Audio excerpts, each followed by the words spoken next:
प्यारे विद्यार्थियों, जय हिंद।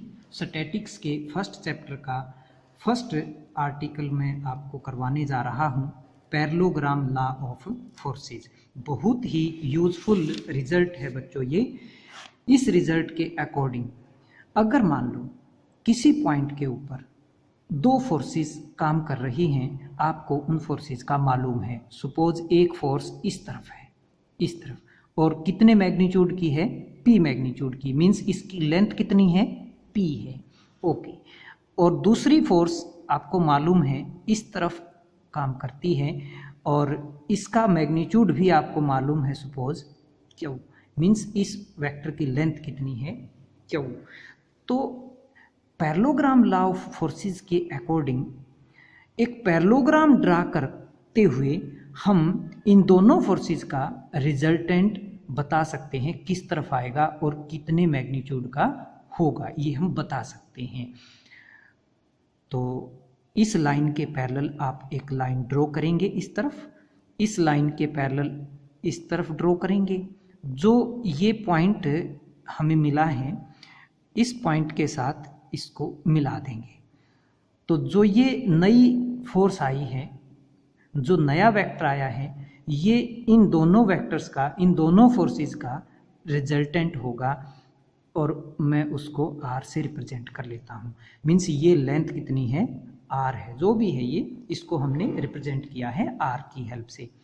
तो बच्चों ये है parallelogram law of forces. Means simply हम एक पैरेललोग्राम ड्रा करते हुए रिजल्टेंट निकाल सकते हैं, कितना होगा और किधर होगा। किधर होगा, इधर होगा। इधर का मतलब सपोज ये एंगल थीटा है, तो हम आसानी से पैरेललोग्राम ड्रा करते हुए ये निकाल सकते हैं। ओके, अब अगले आर्टिकल में मैं आपको ये बताने जा रहा हूँ कि कैसे हम पाइथागोरस रिजल्ट को यूज करते हुए, पाइथागोरस थ्योरम छोटी क्लासेस में आप पढ़ चुके हैं, उसको यूज करते हुए कैसे हम थीटा और r की वैल्यू निकाल सकते हैं। Okay, let we come to that article. तो इसके लिए बच्चों मैं इस लाइन को आगे ड्रॉ कर लेता हूं और यहां से एक परपेंडिकुलर डाल लेता हूं। सपोज ये O है, ये A है, ये B है, ये C है और ये सपोज D है। बच्चों तीन चीजें आपको गिवन होंगी। सपोज आपको एक ये फोर्स का मैग्नीट्यूड दे रखा है, एक ये Q दूसरी फोर्स का मैग्नीट्यूड भी आपको दिया गया है, और तीसरा इन दोनों फोर्सेस के बीच जो एंगल है वो भी गिवन है। P, Q and alpha, these are given. Okay, हमें निकालना क्या है, एक तो R निकालना चाहते हैं और दूसरा हम ये एंगल निकालना चाहते हैं थीटा। ये हमारा टास्क है बच्चों। ये तो गिवन है और ये हम निकालना चाहते हैं। ओके, मैं ये ट्रायंगल यूज करना चाहता हूं OD एंड C। ये ट्रायंगल, ये एंगल 90 डिग्री है, यू नो। ये एंगल अल्फा है तो ये एंगल भी अल्फा होगा, क्योंकि ये और ये तो पैरेलल हैं। चलिए, अब मैं पाइथागोरस रिजल्ट यूज करूंगा इस ट्रायंगल के ऊपर, तो आप आसानी से लिख सकते हैं OC square means R square equal to OD square plus DC square. Okay, मैं इक्वेशन 1 ले लेता हूं इसको। इसके लिए मैं OD निकालूंगा और DC निकालूंगा। Come to find OD, O से D, तो क्या मैं लिख सकता हूं O से A प्लस A से D तक, बस। अब O से A, ये वैल्यू तो बच्चों क्या है मेरी, P पहले ही मालूम है, P प्लस मैं AD और निकालूंगा यहां से और फिर इसके अंदर रख दूंगा। मैं 1 मिनट के लिए इसको इक्वेशन 2 मान लेता हूं। अब AD मैं अलग से निकालता हूं, तो उसके लिए बच्चों इस छोटी ट्रायंगल में आ जाते हैं। AD by AC, AD by AC, cos of alpha, AD by AC equal to cos alpha. तो यहाँ से हमारे पास क्या आ जाएगा, AD आ जाएगा equal to AC cos alpha. और AC की वैल्यू बच्चों देखो, ये Q लेंथ है तो ये भी तो Q लेंथ होगी। इट मीन्स ये मैं रखता हूँ यहाँ पर Q इंटू कॉस अल्फा। तो बच्चों AD की जो वैल्यू आई है वो यहाँ पुट करते हुए OD मेरे पास आ जाएगा। तो OD की वैल्यू मुझे क्या मिल गई है, P plus Q cos alpha. Okay, अब मैं इसको बाद में यूज करूंगा। अब मैं 1 मिनट के लिए ये भी निकालता हूँ, DC। फिर से मैं इसी ट्रायंगल पर आता हूँ, DC by CA, this will be sine alpha. DC by CA equal to sine alpha. It means मुझे DC मिल गया है CA इंटू साइन अल्फा। तो बच्चों OD और DC दोनों की वैल्यूज को मैं इक्वेशन नंबर 1 में पुट करता हूँ। तो मेरे पास क्या आ जाएगा, R square equal to OD की वैल्यू है हमारे पास P plus Q cos alpha और इसका स्क्वायर प्लस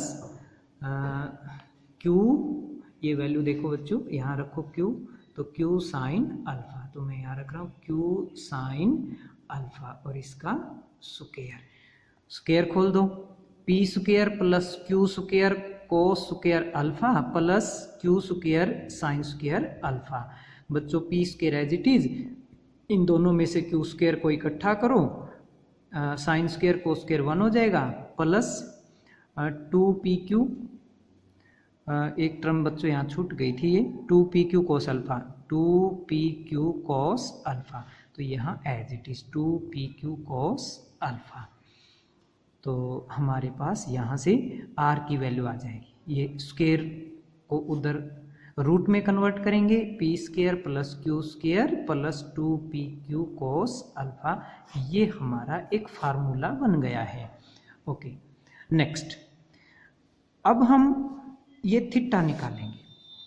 थीटा, उसके लिए फिर से हम इसी ट्रायंगल पर आते हैं और CD बाई OD क्या होगा बच्चों, CD by OD tangent theta, tangent theta CD बटे OD। और CD की वैल्यू हमारे पास पहले से ही मौजूद है। CD की वैल्यू क्या थी, Q साइन अल्फा, और OD की वैल्यू क्या थी, सबसे ऊपर ये P plus Q cos alpha, P plus Q cos alpha. तो यहाँ से हम थीटा निकाल सकते हैं। तो थीटा की वैल्यू क्या आ जाएगी, tan inverse of Q sine alpha divided by P plus Q cos alpha. तो बच्चों ये भी एक फार्मूला बन गया है। तो अगर 3 चीजें आपको गिवन है P, Q और अल्फा, तो आप R भी निकाल सकते हो और थीटा भी निकाल सकते हो। R निकालने का फार्मूला तो बच्चों बड़ा आसान है, P square plus Q square plus 2PQ cos alpha. लेकिन इसके लिए थोड़ा सा याद रखना है आपको, theta tan inverse Q sine alpha. देखिए जब आप R का एंगल P के साथ देखना चाहते हो, मीन्स ये एंगल निकालना चाहते, आप ये भी तो निकाल सकते थे इस तरफ का, बट आप R का P के साथ एंगल निकालना चाहते हो तो Q ऊपर आएगा और नीचे P और Q दोनों होंगे और कोस अल्फा के साथ Q होगा, ये याद रखना है, Q sine alpha by P plus Q cos alpha.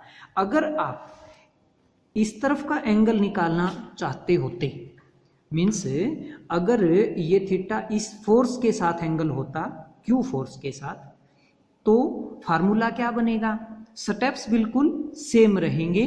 आपका जो ये फार्मूला फाइनल आया है इसमें Q की जगह P लिखोगे और P की जगह Q, तो फार्मूला क्या बन जाएगा, P sine alpha divided by Q plus P cos alpha, right. तो ये आपको याद रखना है। ओके, लेकिन R की वैल्यू वही रहेगी। देखिए आप P की जगह Q करो या Q की जगह P करो तो कोई फर्क पड़ेगा इस फार्मूले में? ये तो सेम ही रहेगा। P की जगह Q लिखो, Q की जगह P लिखो, सेम रहेगा। लेकिन यहाँ पर चेंज आ जाएगा। तो इसमें आपको फार्मूला तो याद रखना ही है, लेकिन फार्मूले के साथ ये भी ध्यान रखना है कि जो ये थीटा आता है ये रिजल्टेंट का P के साथ बनाया गया एंगल आता है यहाँ से। ओके, उम्मीद है आपको ये टॉपिक समझ आया होगा। ओके बच्चों, अब तुम्हारे वार्म अप के लिए जैसे कि मैं एक प्रॉब्लम करवाता हूँ। First example, find magnitude and direction, means R और थीटा निकालना है of the resultant of two forces of magnitudes 12 newton and 14 newton. Means P की वैल्यू कितना मिल गई? 12 न्यूटन, Q की वैल्यू 14 newton, acting at a point and inclined to each other at an angle of 45। Means दोनों के बीच का एंगल कितना है? 45, P और Q के बीच का। इट मीन्स अल्फा क्या मिल गया? 45 डिग्री। अल्फा की वैल्यू 45 डिग्री और P की वैल्यू 12 न्यूटन, Q की वैल्यू 14 न्यूटन। तो बच्चों तीनों चीज़ें आपको इस एग्जाम्पल में मिल गई है, तो हम R की वैल्यू निकाल सकते हैं। Very simple. तो P square Q square 2PQ cos alpha इसके अंदर हम रखेंगे। जब इसके अंदर हम रखेंगे तो ये P की वैल्यू 12, Q की वैल्यू 14 और ये PQ और cos 45 मीन्स अल्फा 45 रख दें। तो बच्चों बड़ी सिंपल कैलकुलेशन है और ये कैलकुलेटर यूज करते हुए 24.03 न्यूटन ये रिजल्टेंट R की वैल्यू आ जाती है। अब हम क्या निकालना चाहते हैं? थीटा एंगल निकालना चाहते हैं। तो उसके लिए वही formula, tangent theta Q sine alpha by P plus Q cos alpha. Means जो ये थीटा आएगा वो रिजल्टेंट के द्वारा P के साथ बनाया गया एंगल आ जाएगा। ओके, तो ये क्यू पी इन सब की वैल्यू फिर से यहाँ पुट की और ये भी एक बड़ी सिंपल कैलकुलेशन है 0.45। मीन्स ये P के साथ 12 को हमने P से रिप्रेजेंट किया है, तो मीन्स 12 वाली फोर्स के साथ जो एंगल बनाया गया है वो आया है हमारे पास ये tan इनवर्स 0.45। तो ये बात आपको ध्यान रखनी है, कहीं इधर का ये एंगल आप ये नहीं कहेंगे। अगर इधर का निकालना होता तो फिर हम P की जगह 14 यूज करते, Q की जगह 12 यूज करते, मीन्स उल्टा कर देते। समझ आया होगा शायद आप सभी को। आज का लेक्चर हम इतना ही करेंगे, इसकी हम और ज़्यादा डिटेल्स अगले लेक्चर में देखेंगे। तब तक के लिए इजाज़त देंगे आप मेरे को। धन्यवाद। जय हिंद।